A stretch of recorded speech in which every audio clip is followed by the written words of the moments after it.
So, hi, in this new lecture, welcome you all.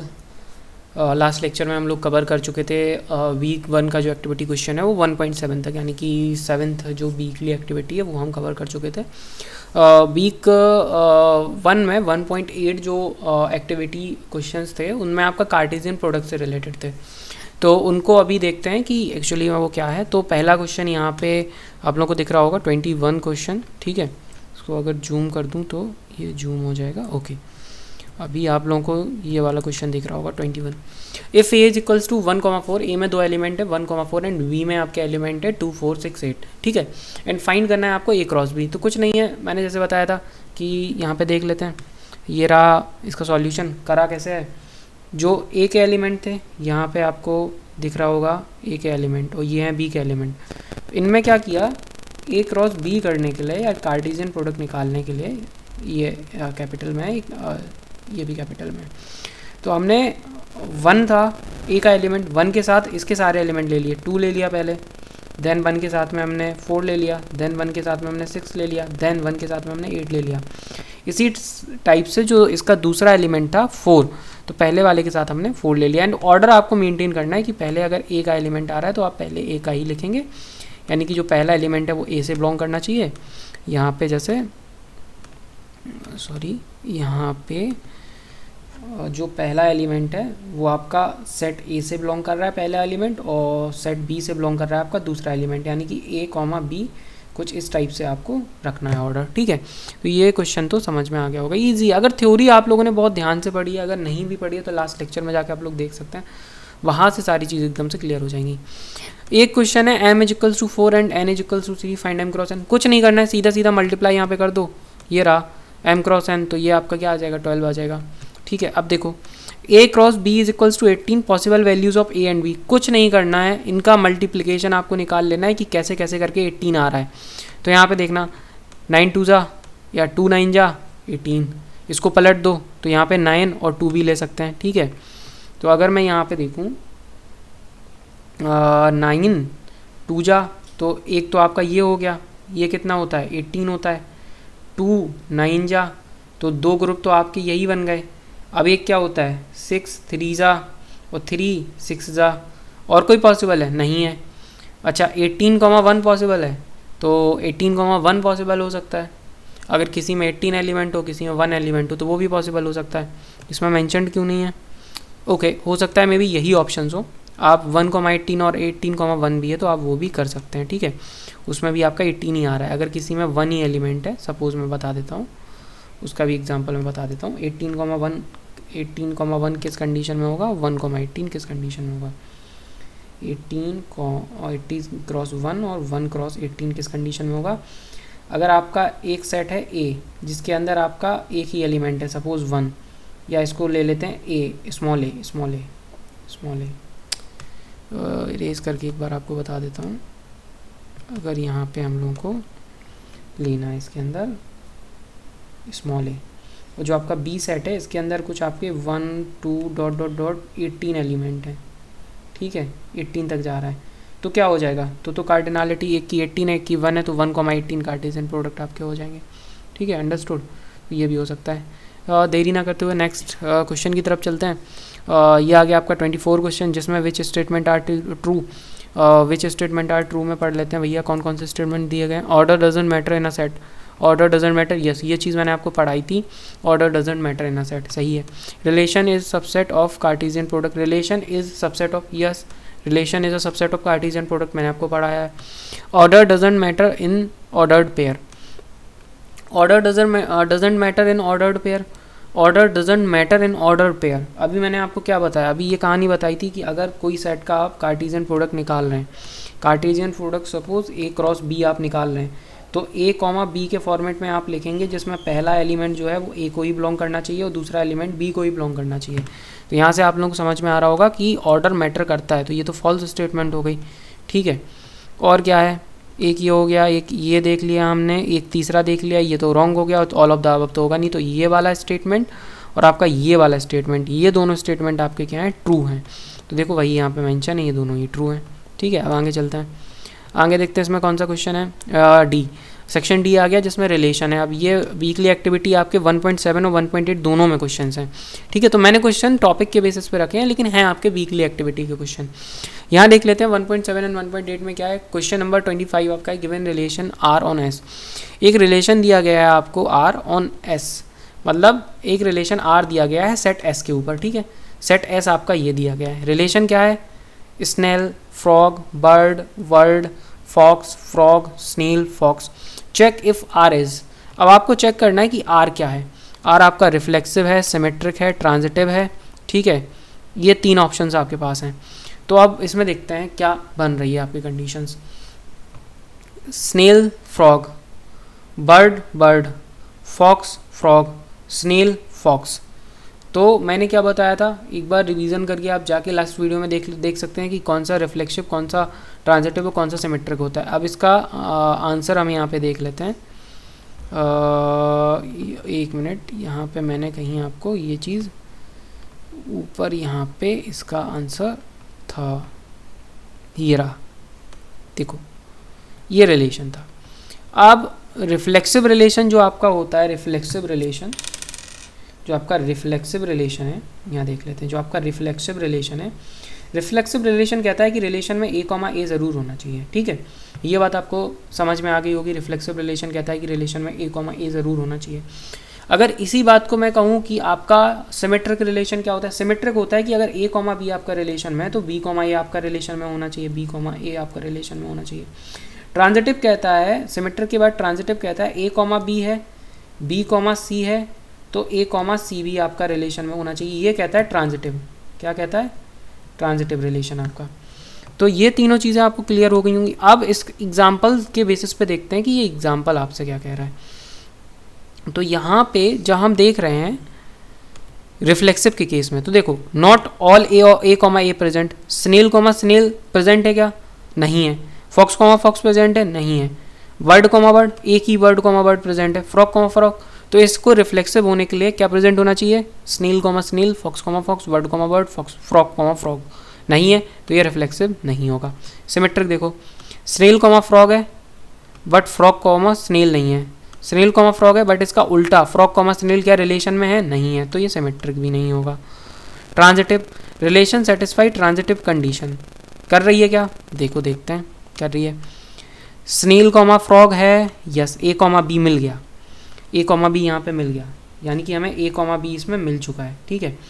यहाँ पे आप देखते हैं स्नेल कॉमा फॉक्स, तो यहाँ से देखो स्नेल कॉमा फॉक्स, ये क्या हो गया, ये हो गया बी कॉमा सी, ठीक है, ये बी कॉमा सी को डिनोट करता है। अब ए कॉमा बी है, बी कॉमा सी है, तो क्या ए कॉमा सी है, यानी कि snail comma fox, snail comma frog है, स्नेल कॉमा फॉक्स है, तो फ्रॉग यहाँ पे देखो, सॉरी बी कॉमा सी को ये टेंस कर रहा है, फॉक्स कॉमा फ्रॉग, तो क्या स्नेल कॉमा फ्रॉग है, हाँ स्नेल कॉमा फ्रॉग होना चाहिए। स्नेल कॉमा फ्रॉग आपका है, नहीं है। स्नेल कॉमा फॉक्स है, हाँ, तो ये आपका ट्रांजिटिव रिलेशन हो रहा है, ठीक है, यानी कि रिलेशन आपका ट्रांजिटिव है। आपके पेयर्स ए कॉमा बी कॉमा सी के फॉर्मेट में, तो ए कॉमा सी भी आपका प्रेजेंट हो रहा है। यहाँ से आप देख रहे हैं कि स्नेल कॉमा फ्रॉग है, और यहाँ पे आपको बर्ड कॉमा वर्ड मिल रहा है, यहाँ पे frog comma fox comma frog मिल रहा है, यहाँ पे स्नेल कॉमा फॉक्स मिल रहा है, ठीक है। तो ये रिलेशन आपका ट्रांजिटिव रिलेशन हो जाएगा। अब देखते हैं, ये हो गया क्वेश्चन। अब देखते हैं, if P is the subset of S comma S, S cross S, what are the possibility cardinalities of P? यहाँ देखो S क्रॉस S कितना है, 16। एक एग्जाम्पल लेके बताया है आपको, दिया नहीं गया है। P is a subset of S cross S, P जो है वो सबसेट है S क्रॉस S का, कोई रिलेशन है S में, S क्रॉस S उसका सबसेट है P। What are the cardinalities of P, तो P की कार्डिनलिटीज़ बतानी है। ऑल पॉसिबल वैल्यूज 0,16, तो इसमें मुझे लगता है क्वेश्चन में कुछ छूट गया है, यहाँ पे आप लोग कमेंट कर दिएगा कि क्या क्वेश्चन में यहाँ पे रह गया है। तो कार्डिनलिटीज़ क्या होंगी, वही कार्डिनलिटीज़ होंगी जो S क्रॉस S की वैल्यूज़ है, तो 0 से लेके 16 तक कार्डिनलिटीज़ पॉसिबल है, ठीक है। 1.8 वीक हम कवर कर चुके हैं, शायद 1.9 वीक का कंटेंट हमारे पास इसमें नहीं है, तो हम लोग एक बार ऐसे ही देख लेते हैं और कौन कौन से क्वेश्चन हमारे पास बच रहे हैं। Maximum number of order pair to make relation symmetric, maximum number of ordered pair, तो maximum number of ordered pair कितने होने चाहिए, maximum, minimum, minimum, maximum not maximum, minimum, तो minimum number of order pair हमें चाहिए किसी relation को क्या बनाने के लिए, सिमेट्रिक बनाने के लिए। तो एक बात आप लोग समझना सिमेट्रिक रिलेशन की, ठीक है। सिमेट्रिक रिलेशन में a, b है और b, c है, तो a, c प्रेजेंट होना चाहिए, यस होना चाहिए sir.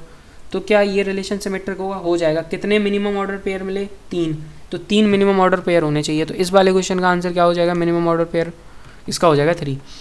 Define relation R A comma B where A is brother of B, A is brother of B. Define relation R A comma B, A is brother of B का क्या मतलब है? ये दोनों साथ में लिखे हुए हैं, ए के पेयर में क्या आ रहा है? बी आ रहा है, बस सिंपल।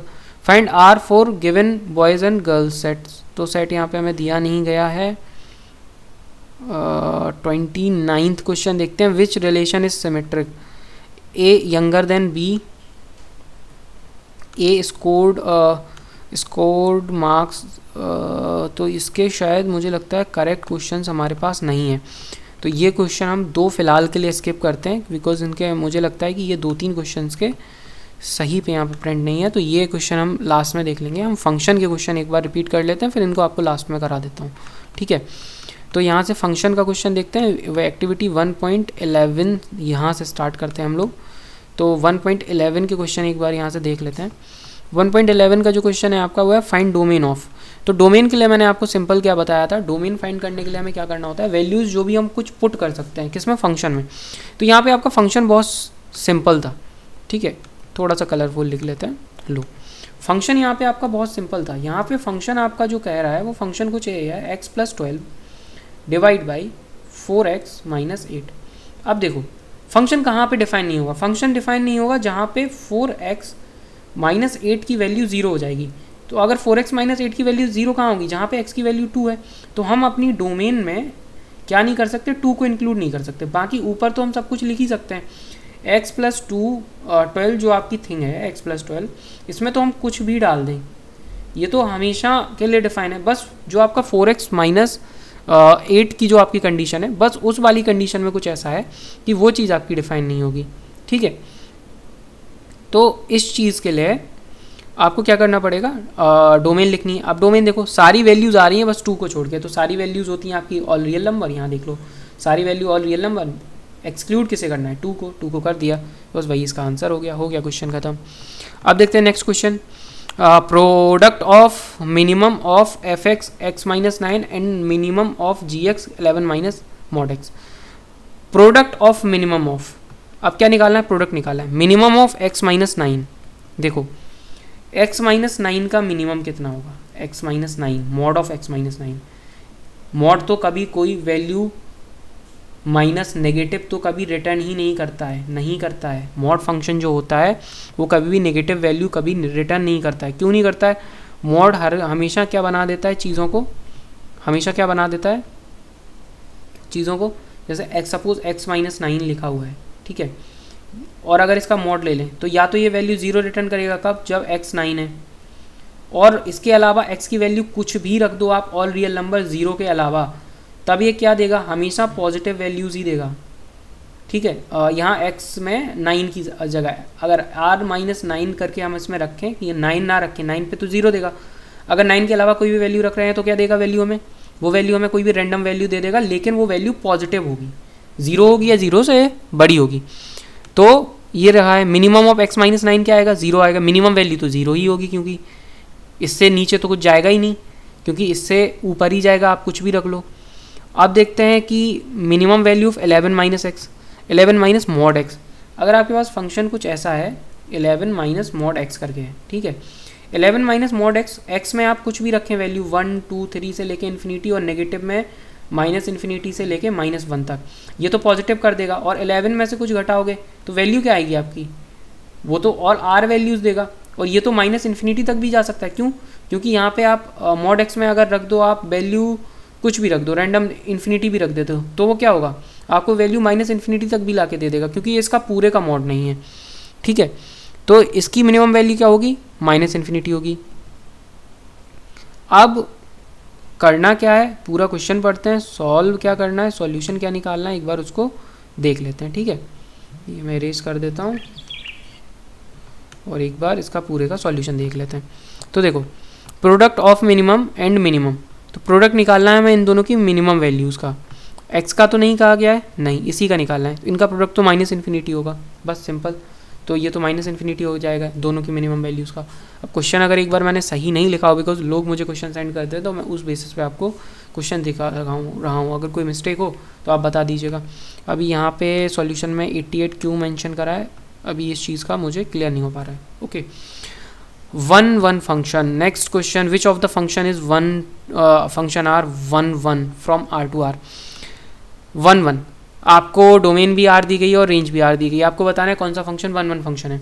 तो 1 फंक्शन क्या होता है, जहाँ पे एक वैल्यू रखने पे आपको एक ही वैल्यू मिले। तो इस क्वेश्चन को सॉल्व करके देखते हैं। देखो, पहला जो फंक्शन आपको यहाँ पे है, मैं ले लेता हूँ root under 3x + 15। Root under 3x + 15, तो रूट अंडर 3x + 15, सॉरी एक बार दोबारा लिखता हूँ इस चीज़ को। रूट अंडर 3x + 15, ठीक है। ये b जैसा लग रहा है, लिखना बहुत कठिन होता है इसमें।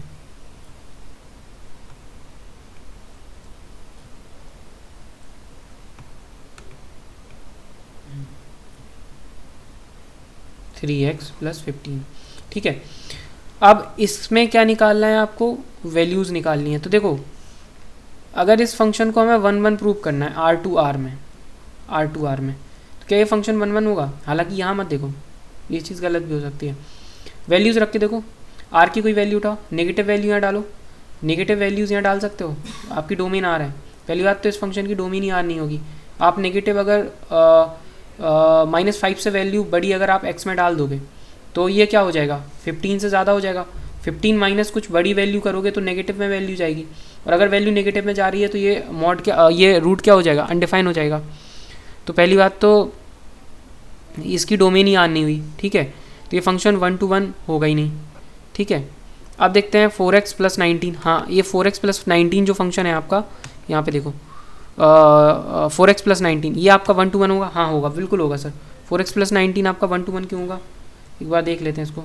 4x + 19, 4x + 19 को अगर देखें तो x में आप कोई भी वैल्यू डालो, 0 से लेके माइनस में कोई भी वैल्यू डाल लो, हर एक यूनिक वैल्यू की यूनिक इमेज बनेगी आपके पास, ठीक है।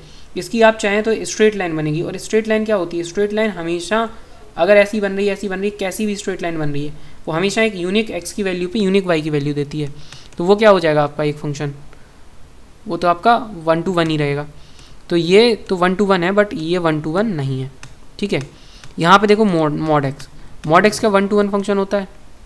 मॉड एक्स का जो ग्राफ है, वो मॉड एक्स का ग्राफ कुछ ऐसा होता है,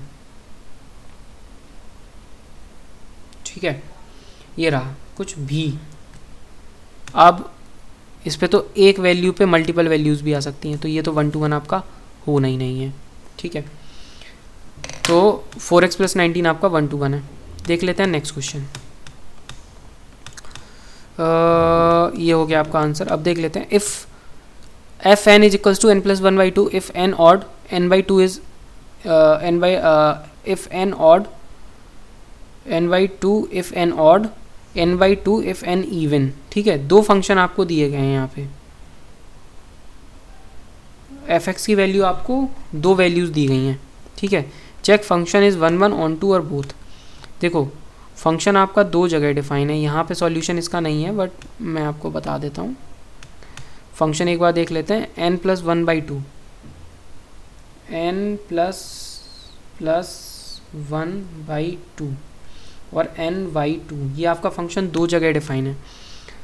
check if function is 1 onto. अब n + 1/2 कहाँ है, जब n क्या है आपका, क्या है ऐड, n है आपका ऑड, और यहाँ पे n है आपका इवन, ठीक है।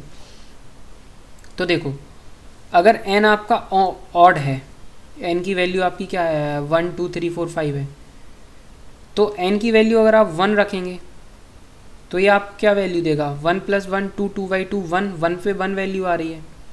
और अगर यहाँ पे आप 2 रखेंगे, ठीक है, तो 2/2 क्या वैल्यू आ रही है 1। यहाँ तो अगर मैं डोमेन डाल रहा हूँ 2 और इसकी रेंज आ रही है 2, हाउ इज़ इट पॉसिबल? एक ही व्यक्ति की 2 इमेजेस बन रही हैं। क्या ये होना पॉसिबल है फंक्शन के केस में? ये तो होना पॉसिबल ही नहीं है फंक्शन के केस में कि एक व्यक्ति 2 जगह चला जाए। इस वाली चीज़ में क्या ये होना पॉसिबल है? नहीं है।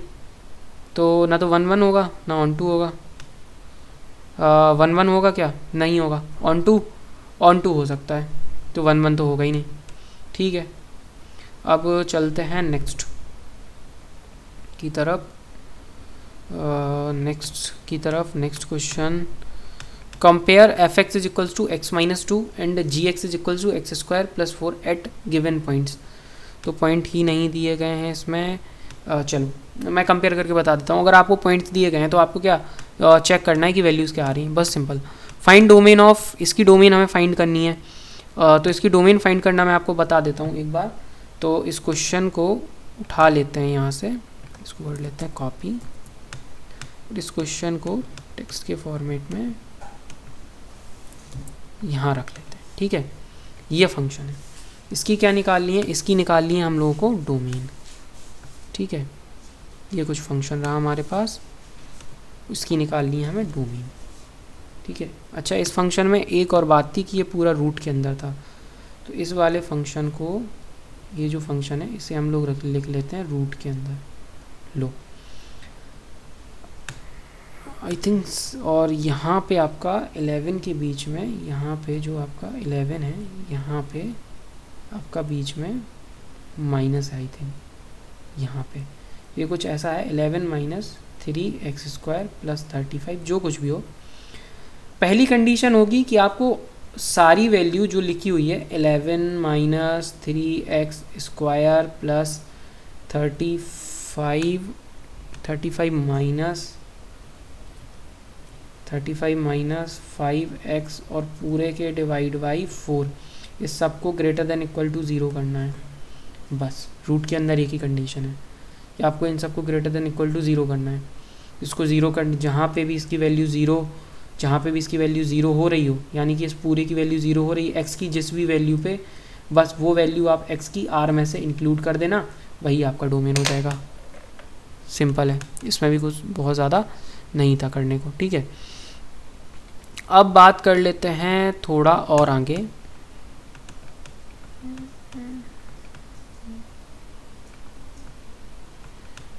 From a given graph find domain and range. ठीक है, प्रैक्टिस सीट ये वीक 1 की है शायद आई थिंक। तो सबसे पहले 38 नंबर का क्वेश्चन है, इनका सॉल्यूशन नहीं है। ठीक है, क्वेश्चन देख लेते हैं। In a class of 40 student, 20 math, 18 statistics, 16 English, 7 math and statistics. तो इस क्वेश्चन को हम बहुत इजीली और बहुत अच्छे वे में कर सकते हैं। कैसे? वेन डायग्राम के थ्रू। तो इसको कॉपी करके उठाते हैं राइटिंग पैड पे और फिर इसको करके देखते हैं यहाँ से। ठीक है, तो यहाँ मैं इसको कर लेता हूँ थोड़ा सा जूम, जिससे हमें स्पेस मिल जाए। यहाँ से उठाता हूँ टेक्स्ट और इस पर कर देता हूँ पेस्ट। इसको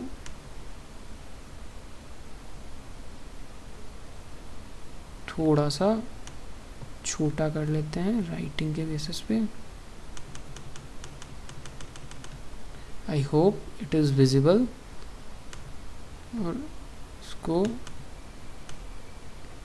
इसकी नीड नहीं है हमें, केवल क्वेश्चन चाहिए।